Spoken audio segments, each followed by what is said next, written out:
Mouth, నీ నాలుక ఇప్పుడు ఏం చేస్తున్నావు, శుద్ధీకరించబడిందని చెప్తున్నాడు. తర్వాత ఇవన్నీ మనం చూస్తాం, మీరు చదువుకోండి, నేను అంతా ఎక్కువగా వివరించడం లేదు. ఒక కార్యం అక్కడ ప్రభు చెప్తున్నాడు. ఈ దర్శనం వింటేనే అక్కడ 2 కార్యాల నుంచి ఏం చూస్తున్నాడు ఆయన చూస్తున్నాడు. ఫస్ట్ వచ్చి దర్శనం కండ్లను ఇంకా చూస్తున్నాడు. రెండోది ఏమంటే ఆయన శబ్దాన్ని విన్నాడు. 2 కార్యాలు చూస్తాం. ఫస్ట్ దేవుడు ఆయన్ని తాకినాడు. ఎట్లా అగ్గి తీసుకొని తన నా శరీరాన్ని పెట్టేటప్పుడు ఆయన నివృత్తి అవుతుంది, పాప క్షమాపణ అయింది అంటున్నాడు. ఆ దాన్ని చూసిన వెంటనే దేవుడు ఆ దర్శనాన్ని ఫస్ట్ చూసిన వెంటనే దేవుడు కూడా ఆయన ముడతాడు. ముట్టిన తర్వాత ఒక మాట వస్తుంది అక్కడ దేవుడు.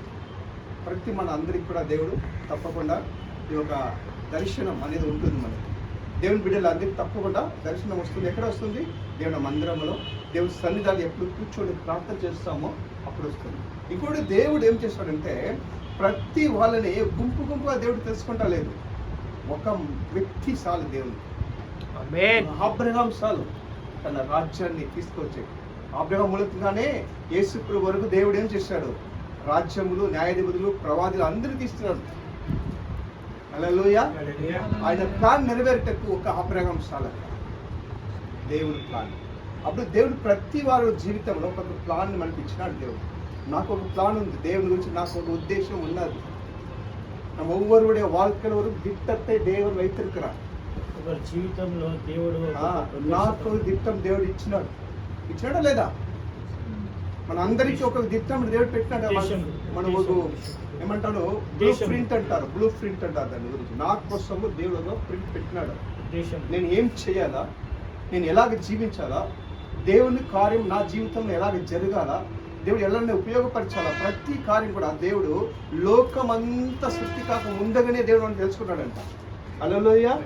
ఈ ప్లాన్ అనేది ఇప్పుడు కాదు, ఇది నేను పుట్టుక ముందే, லோகம புட்டுக்கு முன்னே, உலகம் உருவாக முன்னே நம்மை நான் தெரிந்து கொண்டாரா లేదా தாயின் கர்ப்பத்தில் உருவாக முன்னே கர்த்தர் என்னை தெரிந்து கொண்டார். తాయిన్ గర్భத்தில் இருக்கும் పోదే యెరెమియా చూడండి, తల్లి గారు ఉండినప్పుడే ప్రవాదిగా దేవుడు తెలుసుకున్నాడంట. హల్లెలూయా. ఈ ఉదయకాల మధ్యాహ్న సమయంలో నిన్ను నన్ను దేవుడు ప్రతి వారిని కూడా అలాగే తెలుసుకున్నాడు. ఆయన కనుక్కున్నాడు. ఆయన నీకు నాకు అటువంటి దర్శనం దేవుడు ఇచ్చినాడు. ఊరికి ఇక్కడ మీరు రాలేదు ఇక్కడ. హల్లెలూయా. మన జీవితంలో ఒక ప్లాన్ దేవుడు పెట్టినాడు. ఆమేన్. యేసయ్య జీవితంలో అని చెప్తున్నాడు. మన ఒక వాక్యం చెప్తున్నాను.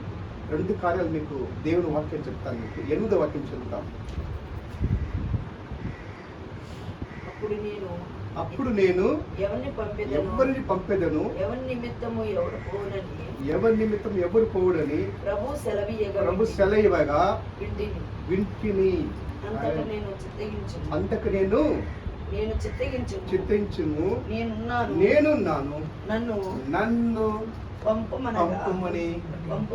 పంపుమనగా ఆయన నీవు పోయి ఈ జనులతో ఇట్లనము మీరు నిత్యము వినుచుందురు గాని గ్రహింపకుందురు, నిత్యము చూచుదురు గాని తెలుసుకొనుందురు. వారు కన్నులతో చూసి చెవులతో విని హృదయముతో గ్రహించి మనసు మార్చుకొని స్వస్థత పొందకపోవునట్లు ఆమేన్ ఈ జనులు హృదయము ప్రభు చేసి ఆమేన్ వారి చెవులు అందపరిచి వారి కన్నులు హల్లెలూయా మోయించమని చెప్పాను. చాలు మనకి ఒక వాక్యం చాలు, 8వ వాక్యం చాలు. ఇక్కడ ప్రభు ఏం చూస్తాడు? యేసయ్యకి దర్శనం వచ్చింది, దర్శనం చూసినాడు, ప్రభుని చూశాడు, ఆయన రాజ్యాన్ని చూసినాడు, ఆయన శబ్దం వచ్చింది, ఆయన శబ్దం మధ్యలో ఒక వాక్యం వచ్చింది ఆయనకి.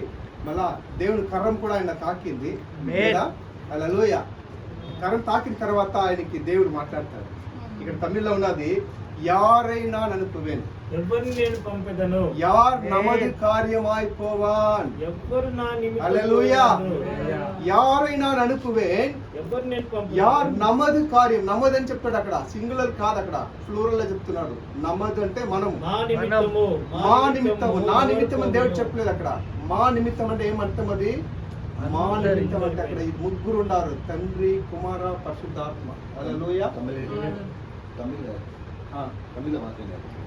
யாரை நான் அனுப்புவேன், ఎవరిని నేను పంపెదను? யார் நமது காரியமாய் போவான் నా నిమిత్తము ఎవరు వెళ్ళెదరు என்று உரைக்கிற అని చెప్పి ஆண்டவருடைய சத்தத்தை கேட்டேன்.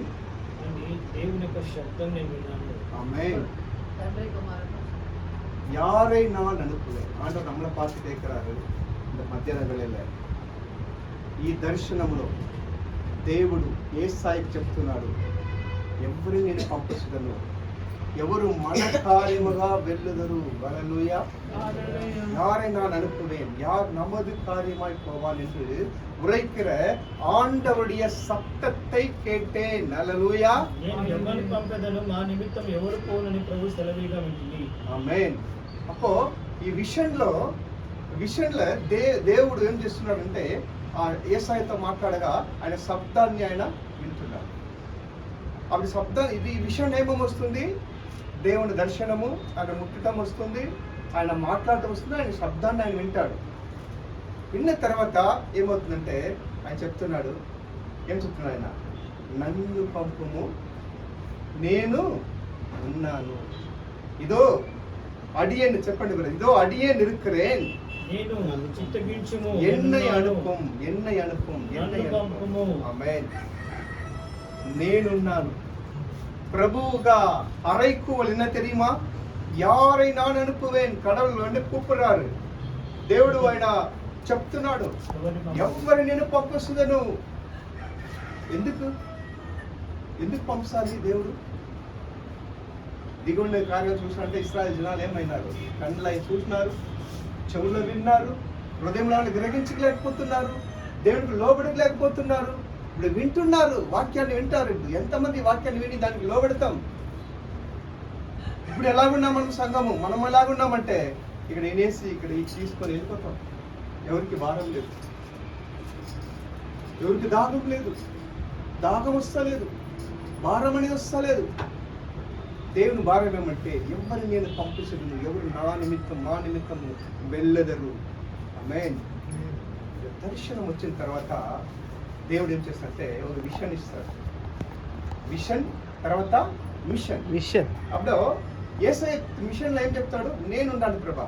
మిషన్ తర్వాత ఏమొస్తుంది, అక్కడ మిషన్ వస్తుంది. మిషన్ అంటే ఏమి, నేను ఉండాలి ప్రభా, నేను నీ పని చేస్తాను. That is the mission. Hallelujah. First మనకి మిషన్ కావాలా, విషన్ కావాలా, తర్వాత మిషన్ ని మనము ఏం చేయాలి, మన జీవితంలో తీసుకోవాలా, మనమే పెట్టుకోవాలా. హల్లెలూయా.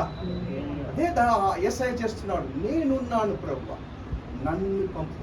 హల్లెలూయా. ఎంతమంది ఈరోజు చెప్పగలం, మనం చెప్తామా? నేనున్నాను. ఎంతమంది చెప్తాం ఈరోజు? దేవుడు మిమ్మల్ని చూసి చెప్తున్నాడు, ఎవరు నా నిమిత్తం వెళ్తారు, నా కోసం ఎవరు ఉన్నారు, ఎవరు నేను పంపిదను.